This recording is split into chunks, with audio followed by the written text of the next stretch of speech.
안녕하세요. 새벽의 축구 전문가 페노입니다. 오늘은 맨유에서 브루노 페르난데스가 좋은 모습을 보여주고 있는 이유가 무엇인지, 그리고 포그바가 부상에서 복귀했을 때 브루노 페르난데스와 어떻게 호흡을 맞출 수 있을 것인지에 대해 살펴보려고 합니다.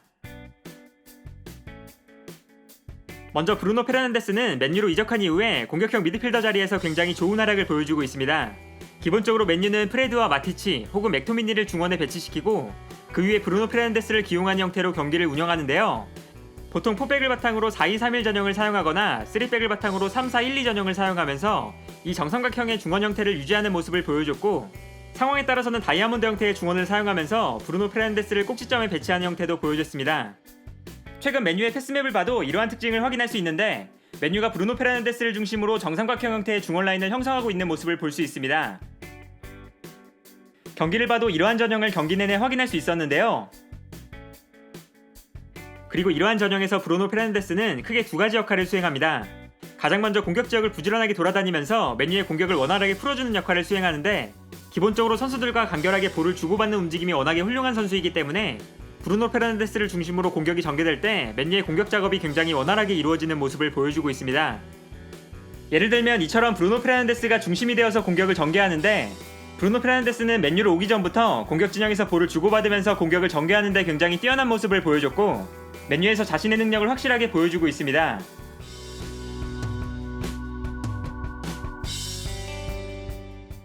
특히 브루노 페르난데스를 영입하기 전에 맨유는 공격형 미드필더로 출전하는 링가드, 페레이라, 마타 같은 선수들이 공격 전형의 중심에서 동료 선수들과 볼을 주고받거나 공격을 전개하는 플레이에 좋은 모습을 보여주지 못하면서 공격 작업이 굉장히 부정확하게 이루어지는 것이 공격 상황에서 가장 큰 문제였다는 것을 생각해보면, 브루노 페르난데스는 맨유가 공격 상황에서 부족했던 부분을 완벽하게 채워주고 있습니다. 더욱이 포그바가 있었을 때도 포그바가 공격을 간결하게 풀어주는 유형의 선수가 아니었던 만큼 브루노 페르난데스의 영입은 맨유의 공격 작업에 큰 힘이 될 수밖에 없는데요.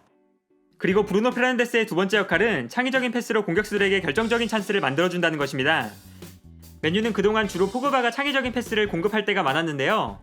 그러나 이번 시즌 포그바가 부상으로 단 8경기, 출장 시간으로 따지면 610분밖에 소화하지 못하면서 맨유는 창의적인 패스가 절대적으로 부족한 상태였습니다.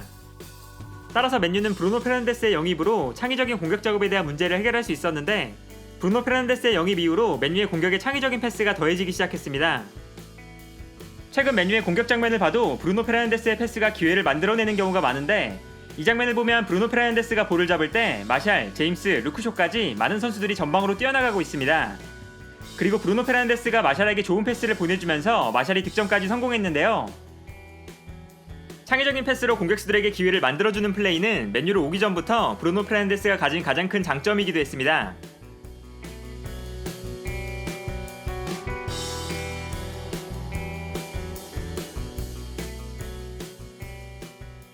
이처럼 브루노 페르난데스가 공격을 주도하면서 맨유의 공격력이 눈에 띄게 좋아지고 있습니다.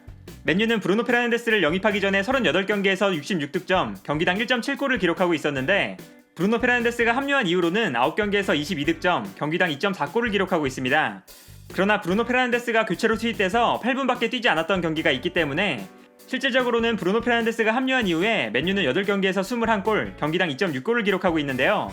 수치적으로만 봐도 경기당 1골 정도가 늘어난 기록이고, 승률도 브루노 페르난데스가 영입된 이후로 50%에서 75%로 크게 향상된 모습을 보여주고 있습니다. 브루노 페르난데스 개인적으로도 9경기 3골 4도움으로 좋은 기록을 이어나가고 있는데요.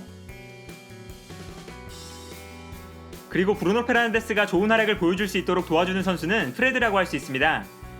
프레드는 마티치 혹은 맥토미니와 함께 브루노 페르난데스의 뒤에서 중원 라인을 보호하는 역할을 맡고 있는데, 이때 가장 먼저 눈여겨봐야 하는 부분은 프레드의 전진 능력입니다. 볼을 소유했을 때 프레드가 상대의 압박을 이겨낸 이후에 볼을 전진시켜주기 때문에 브루노 페르난데스가 후방으로 내려와서 볼을 받지 않고 전방에서 볼을 받을 수 있는데요. 프레드 덕분에 브루노 페르난데스가 전방에서 플레이하는 시간이 많아지고, 전방에서 플레이하는 시간이 많아지는 만큼 브루노 페르난데스가 자신의 공격력을 발휘할 수 있는 상황은 늘어나는 것입니다. 또한 프레드는 여기서 그치지 않고 공격을 전개할 때 과감하게 전진하는 모습을 보여주고 있습니다. 그리고 프레드가 높게 올라와주는 것은 브루노 페르난데스에게 큰 도움이 되는데, 상대팀이 브루노 페르난데스를 집중적으로 압박할 때 프레드가 대신 공격을 전개해주기도 하고, 이때 프레드에게 상대의 압박이 분산되면 브루노 페르난데스가 플레이할 수 있는 공간이 발생하기도 합니다. 예를 들어 이 장면을 보면 브루노 페르난데스가 상대의 압박을 받으면서 측면으로 밀려났을 때 순간적으로 프레드가 공격 지역으로 침투해 들어가는 것을 볼 수 있습니다.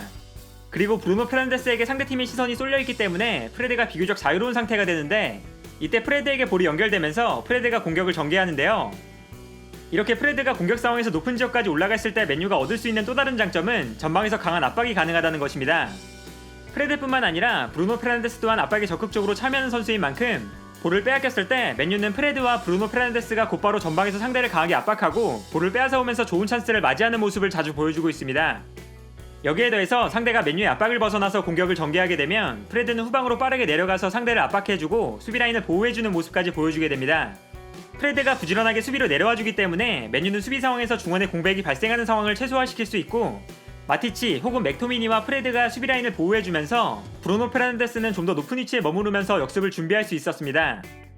최근 맨유의 경기 장면을 봐도 수비 상황에서 프레드와 마티치가 수비라인을 보호하고 브루노 페르난데스는 너무 깊숙한 지역까지 내려가지 않으면서 공격을 준비하고 있는데요. 여기서 볼을 끊어내면 브루노 페르난데스를 거쳐서 빠른 역습이 전개되게 됩니다. 특히 브루노 페르난데스는 스포르팅 시절에도 정확한 롱패스로 역습을 주도하는 데 뛰어난 모습을 보여줬던 만큼 맨유에서도 정확한 킥을 역습 상황에서 효과적으로 활용하고 있는데요.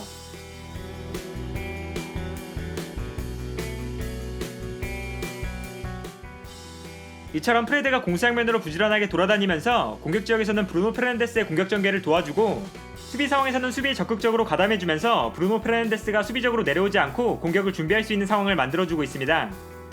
결과적으로 맨유는 프레드가 있기 때문에 브루노 페르난데스가 좀 더 편하게 자신의 공격적인 능력을 발휘할 수 있는 환경을 만들어줄 수 있었는데요. 그러나 포그바가 부상에서 복귀한다면 맨유의 중원 조합에는 다소 변화가 발생할 수밖에 없습니다. 먼저 솔샤르 감독은 포그바가 부상으로 스쿼드에서 빠지기 전에 이번 시즌 포그바를 현재 프레드가 뛰고 있는 오른쪽 중앙 미드필더로 기용했는데요. 여기서 포그바는 간헐적으로 공격에 가담하기도 하지만 가장 중요한 역할은 최전방으로 올라가서 득점에 기여하거나 공격수들에게 창의적인 패스를 보내주는 것보다 좀 더 낮은 위치에 머무르면서 공격수들이 공격을 진행할 수 있도록 전방으로 패스를 공급하는 것이었습니다. 특히 수비에서 공격으로 나갈 때 레시포드, 제임스, 마샬같이 스피드가 빠른 선수들이 전방에서 뛰어나가면 포그바가 정확한 롱패스로 공격수들에게 역습 찬스를 만들어줬는데요. 따라서 시즌 초반 포그바의 위치를 보면 맨유가 정삼각형 형태의 중원을 형성할 때 포그바는 오른쪽 중앙 미드필더로 플레이하는 것을 볼 수 있었습니다. 그러나 여기서 문제는 포그바가 복귀하게 되면 현재 좋은 활약을 보여주고 있는 프레드가 애매해지는 상황이 발생한다는 것입니다. 먼저 포그바와 프레드가 함께 출전하는 경우에는 두 선수 모두 마티치나 맥토미니처럼 수비라인을 보호하는 역할에 뛰어난 선수들이 아니기 때문에 수비적으로 굉장히 불안해질 수밖에 없습니다. 특히 포그바의 수비 가담이 부족할 때가 많은 만큼 포그바의 짝으로 플레이하는 선수는 좀 더 수비적으로 움직여야 할 때가 많은데, 프레드는 왕성한 활동량을 바탕으로 중원에 에너지를 불어넣는 선수지만 수비라인 앞에 자리를 잡고 수비에 발생하는 공간을 커버해주는 것처럼 수비라인을 보호하는 데 익숙한 선수가 아니라서 중원에 수비적인 공백이 발생할 가능성이 높은데요. 따라서 포그바가 출전한다면 포그바가 프레드가 아니라 마티치 혹은 맥토미니와 함께 호흡을 맞추는 것이 안정적인 경기 운영을 위해서는 좀 더 적합한 선택일 수 있습니다.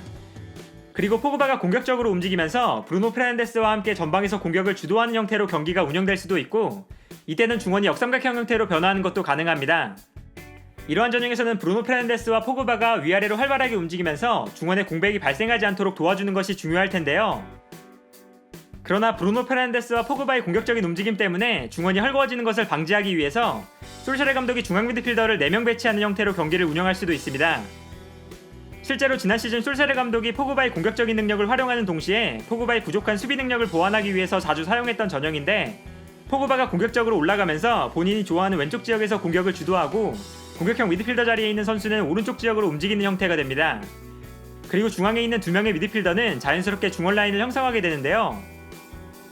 지난 시즌의 경기 장면을 봐도 맨유가 4-3-1-2 전형을 사용할 때 포그바가 높은 지역까지 전진해서 공격형 미드필더와 동일선상에 위치하는 상황이 많았고, 이렇게 4명의 미드필더가 중원을 구성하는 것도 포그바가 합류했을 때 솔샤르 감독이 분명 사용할 가능성이 높은 전형이라고 할 수 있습니다.